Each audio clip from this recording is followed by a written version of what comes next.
تہجد زندگی تبدیل کرنے والی نماز۔ تہجد میں مانگی گئی دعا ایسا تیر ہے جس کا نشانہ کبھی خطا نہیں ہوتا۔ شفا بن جاتے ہیں وہ آنسو جو تاک راتوں میں بہائے جاتے ہیں۔ کن کہتا ہے اللہ اور ایک پل میں مقدر بدل جاتے ہیں۔ ناممکن کا ممکن میں ہو جانا، اللہ تعالیٰ کا فیورٹ بننا، اللہ کے قریب ہو جانا۔ تہجد کی نماز سے انسان دنیا کی محبت سے بچتا ہے۔ تہجد اللہ کی لاڈلی عبادت ہے، تو سوچو پڑھنے والا کتنا اللہ تعالیٰ کو عزیز ہوگا۔ تہجد کی نماز معجزے کا ذریعہ ہے۔ جب تمہیں سارے راستے بند نظر آتے ہیں تب بھی وہ ایک راستہ کھلے رکھتا ہے، اور وہ تہجد کا راستہ ہے۔ تہجد کی دعاؤں کے لیے تو 7 آسمانوں کے پردے اٹھا دیے جاتے ہیں، تو پھر اللہ ایسے معجزے کرتا ہے جو نہ کبھی زمین والوں نے دیکھے ہوتے ہیں اور نہ آسمان والوں نے۔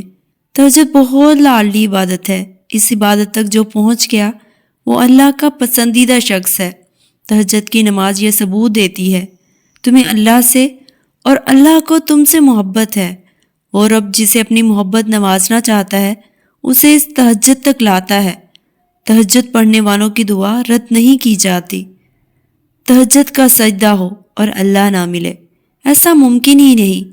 جب تم اللہ کی چاہت پر سر جھکا دو گے پھر وہ تمہاری چاہت کے لیے بھی کن کہہ دے گا انشاءاللہ۔ تہجد کا خاموش سجدہ اور زار زار بہتے ہوئے آنسوؤں کو وہ کبھی ضائع نہیں کرتا۔ جب گزارش لاڈلی نماز میں کی جائے تو لاڈلے کی دعا کہاں ادھوری رہ سکتی ہے؟ کائنات جو بھی کہے پھر وہ ہو کر رہتا ہے جو اس کا بندہ اس سے مانگ لیتا ہے۔ مایوس وہ ہوتے ہیں جن کو رب پر یقین نہیں ہوتا۔ مایوس وہ ہوتے ہیں جن کا ایمان کمزور ہوتا ہے۔ مایوس وہ ہوتے ہیں جو ڈر جاتے ہیں دنیا سے۔ سنو، تم ایسے لوگوں میں ہو نا، ہمیشہ اس بات کو یاد رکھنا، تمہاری مصیبتوں سے تمہارا رب بہت بڑا ہے۔